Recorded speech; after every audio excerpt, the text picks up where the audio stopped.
will the season 1 finale impact her going forward, like with her family and with Major?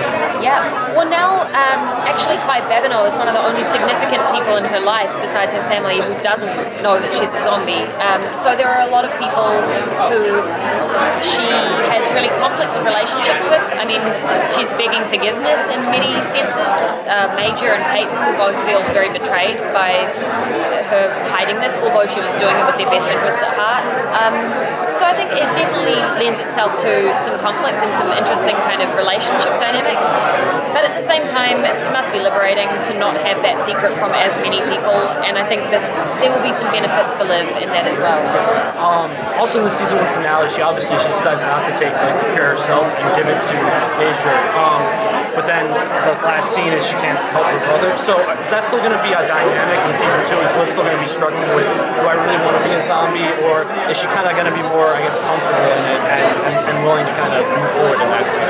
Yeah, I think, she's definitely found a strong sense of purpose in being a zombie, but I don't think she loves having to eat a brain each week. And so I think ideally she wouldn't want to be, but she did choose to try to put somebody first. And the one interesting thing to me is that Blaine and Major, who both now been cured, it's a very untested cure, and we don't know exactly what the ramifications of that might be. Yeah, they're human, but I'm curious, and I know the writers are definitely exploring some ways in which that might not be as straightforward as it seems. Looking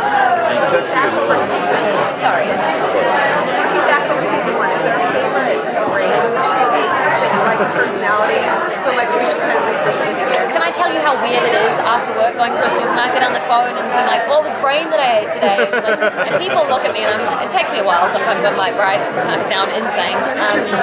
But I think each brain, there's different perks. I mean, sometimes it's the skill set, it's like the things that she gets to do are really interesting. Like, I loved, it was fun riding a bike around these like rainy Vancouver streets and kind of feeling alive. And then at the same time, sometimes it's like she's an alcoholic in one, and it's exploring like those tendencies and much more psychologically driven. There's different kind of benefits to each. I know that this season I've been told a couple of the brains that I'm having, and I got told to pick my guitar back up and how was my singing voice. So I know within the first few episodes I better warm these guys up. What are you actually eating when you're eating the brains on the show? Gelatin, it's like soy. They've tried a few different things. We settle on like this gelatin thing with like corn syrup on top. It could be worse. It's not brain, so that's good, but it's definitely not something I would ever recommend. Do you think we'll ever have a chance on the show to eat a brain where you keep the natural access to the whole episode? That's actually something we talked about recently. There's a few different ways that could happen, and a few different people that I would love to get on the show, because a lot of my friends obviously are from New Zealand who work in this field, and so we're hoping that might be able to happen in season 2. It's also just like accents in general. My parents are South African, and I've got a lot of close friends who are Australian or Irish. It'd be fun to play with accents a little bit more. What's the appeal of this whole zombie thing? It seems like everyone's zombie crazy. Yeah, well, I hadn't actually really followed zombie things in general. I'd seen like Night of the Living Dead, which I thought was great, and Shaun of the Dead was another one that I just stood out to me as a way of subverting it. And I think that's what has, people loved zombies initially. It was like for a myriad of reasons, but recently I think the fact that they've been able to be subverted and do different things with them has been what's kept them interesting. It's like there are so many different ways. Like The Walking Dead does what they do so well. We're not trying to do that, and I think we would be kind of foolish to. And so I think the fact that people have explored, without some of the shows that have happened recently, we couldn't be on a show. So we're very grateful, but I think it's important to keep them fresh and keep things different. So zombies have more journey to come, I think. Going off of that, I'm sorry. Go ahead. I already asked something. Well, given the things that have happened in season 1, how is she approaching entering the new season 2? Is she wary to let anyone in, given how bad things have gone in her life, or is she trying to find some method that? Oh, I think what's hard for me is watching Liv thinking, I just hope she doesn't just become super guarded, and I think there's real power and vulnerability, and that I hope that, she's had her fingers burnt and people haven't always responded well so far, but people who have, like Ravi has stood by her, and she's developed this beautiful friendship and been able to overcome lots because of that. So I think if she's able to win back forgiveness and get these people on side, hopefully she stays malleable and open. What are your favorite TV shows? I just watched Bloodline. I love Bloodline. Oh, it's hard. I also am a big like Curb Your Enthusiasm, Seinfeld. Like I like watching some stuff to make me laugh at the end of big days. I work on Masters of Sex when I can, and I think that's a great show.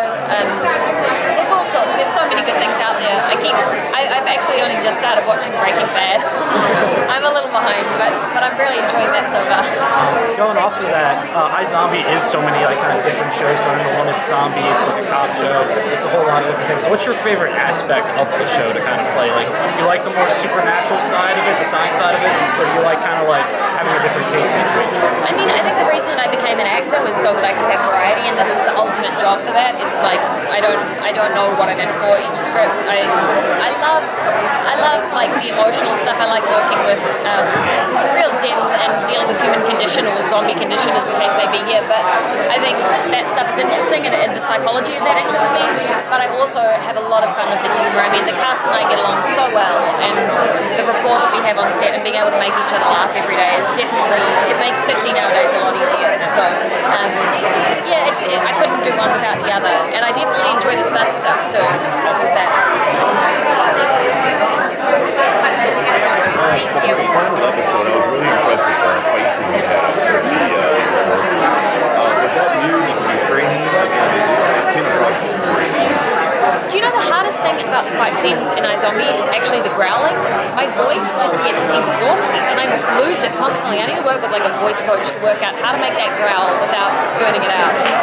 The stunt sequence itself, like the physicality of it, is so hard. I mean, I used to dance. I come from quite a sort of active background, and I work with we have great stunt choreographers, and so I did try to do a lot of that myself. You know, if there was like dramatic heights and things involved, then I'm a little bit more of a baby about that stuff. But if it's just to do with coordination, I feel quite confident. Yeah, thank you. Thank you so much. Thanks, guys. Appreciate it. Have a great con.